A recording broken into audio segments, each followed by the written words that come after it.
بسم اللہ الرحمن الرحیم۔ شروع اللہ کے نام سے جو بڑا مہربان اور نہایت رحم کرنے والا ہے۔ درویش پیپل کے معزز دوستوں، السلام علیکم۔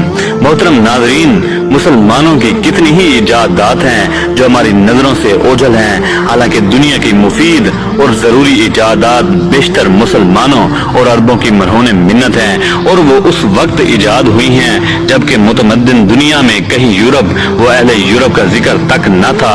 ان میں سے بعض کی تو جدید سائنس نقل بھی نہ کر سکی، اور بعض کی نقل اتار کر ایجاد کرنے کا صحرا اپنے سر سجا لیا۔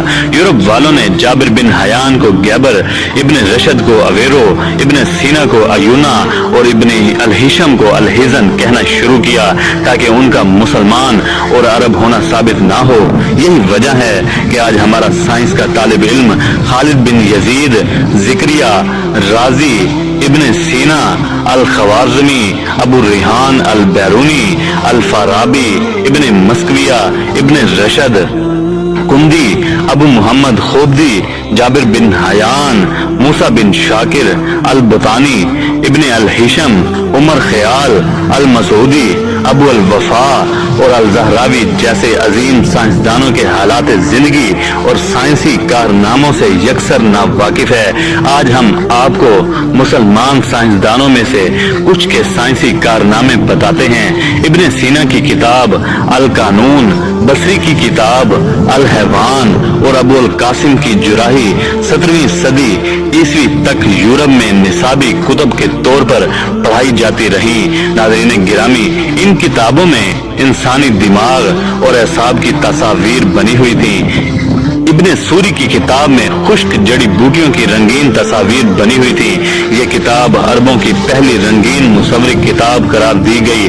کاغذ کی صنعت کو اوج کمال پر پہنچانے والے اہل شاطبہ ہیں۔ شاطبہ بلاد اندلس میں سے ایک شہر ہے۔ چھپائی کی مشین اور مطابع کے پہلے موجد مسلمان سائنسدان ہیں۔ دوران خون کا جدید نظریہ ولیم ہاروے سے منسوب کیا جاتا ہے، حالانکہ اس سے بہت پہلے ابن النفیس نے نظریہ پیش کیا تھا۔ ابو القاسم الزہراوی نے مثانہ کی پتھری نکالنے کے لیے جسم کا جو مقام آپریشن کے لیے تجویز کیا تھا، آج تک اسی پر عمل ہو رہا ہے۔ محمد بن زکریہ رازی دنیا کے پہلے طبیب جنہوں نے تپ دق، ٹی بی کا علاج اور چیچک کا ٹیکہ ایجاد کیا تھا۔ الجبرا خصوصی طور پر مسلمانوں کی ایجاد ہے۔ الجبرا کے بعد مسلمانوں کی ایک بڑی ایجاد علم مسلسات ہے۔ حکم بن ہاشم نے ایک مصنوعی چاند بنایا تھا جو ماہ نکشب کے نام سے مشہور تھا۔ یہ نکشب نامی کنویں سے طلوع ہوتا تھا اور تقریباً 200 مربع میل کا علاقہ منور کرتا تھا۔ اندلس کے ایک مسلمان سائنسدان ابو القاسم بن فرناس نے 3 چیزیں ایجاد کر کے دنیا کو ورطہ حیرت میں ڈال دیا تھا۔ پہلی اینک کا شیشہ، دوسری گھڑی، سوم ایک مشین جو ہوا میں اڑ سکتی تھی۔ ابراہیم الفزازی خلیفہ منصور کے عہد کا پہلا مسلمان سائنسدان انجینئر تھا جس نے پہلا اسٹرلاب تیار کیا تھا۔ ابن سینا کے استاد ابو الحسن نے پہلی دوربین ایجاد کی تھی۔ حسن الزہا نے راکٹ سازی کی طرف توجہ دی اور اس میں تار پیڈوں کا اضافہ کیا۔ مسلمانوں کی دیگر صنعتی ایجادات میں بارود، قطب نما، زیتون کا تیل، عرق گلاب، خوشبوئیں، عطر سازی، ادویہ سازی، معدنی وسائل میں ترقی، پارچہ بافی، صابن سازی، شیشہ سازی اور آلات حرب شامل ہیں۔ عمر خیام نے شمسی کیلنڈر مرتب کیا۔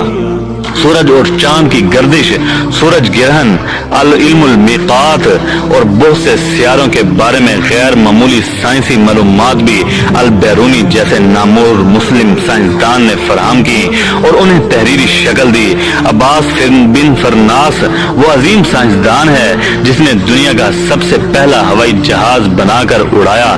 قبلہ کے تعین اور چاند اور سورج گرہن کو قبل از وقت دریافت کرنے، حتیٰ کہ چاند کی گردش کا مکمل حساب معلوم کرنے کا نظام بھی البطانی، ابن یونس اور ازرکیل جیسے مسلمان سائنسدانوں نے وضع کیا۔ حساب، الجبرا اور جیومیٹری کے میدان میں الخوارزمی نے گراں قدر خدمات سر انجام دی۔ ان کی کتاب الجبر المقابلہ 16ویں صدی عیسوی تک یورپ کی یونیورسٹیوں میں بنیادی نصاب کے طور پر پڑھائی جاتی رہی۔ الخوارزمی کی بہت ساری اہم تصانیف تھیں، جن میں ایک السند ہند کے نام سے مشہور ہے۔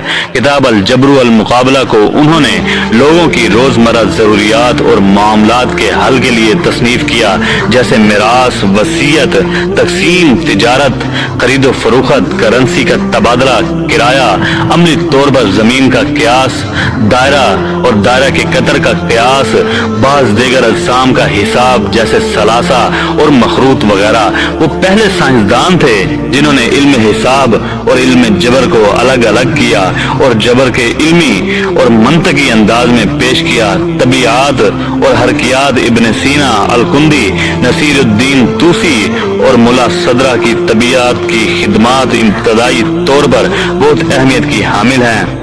ابن الحسم نے طبیعات کے دامن کو علم سے بھر دیا۔ وہ طبیعت، ریاضی، ہندسیات، فلکیات اور علم الادویات کے مایہ ناز محقق تھے۔ مسلمان سائنسدانوں کی خدمات ناقابل فراموش ہیں۔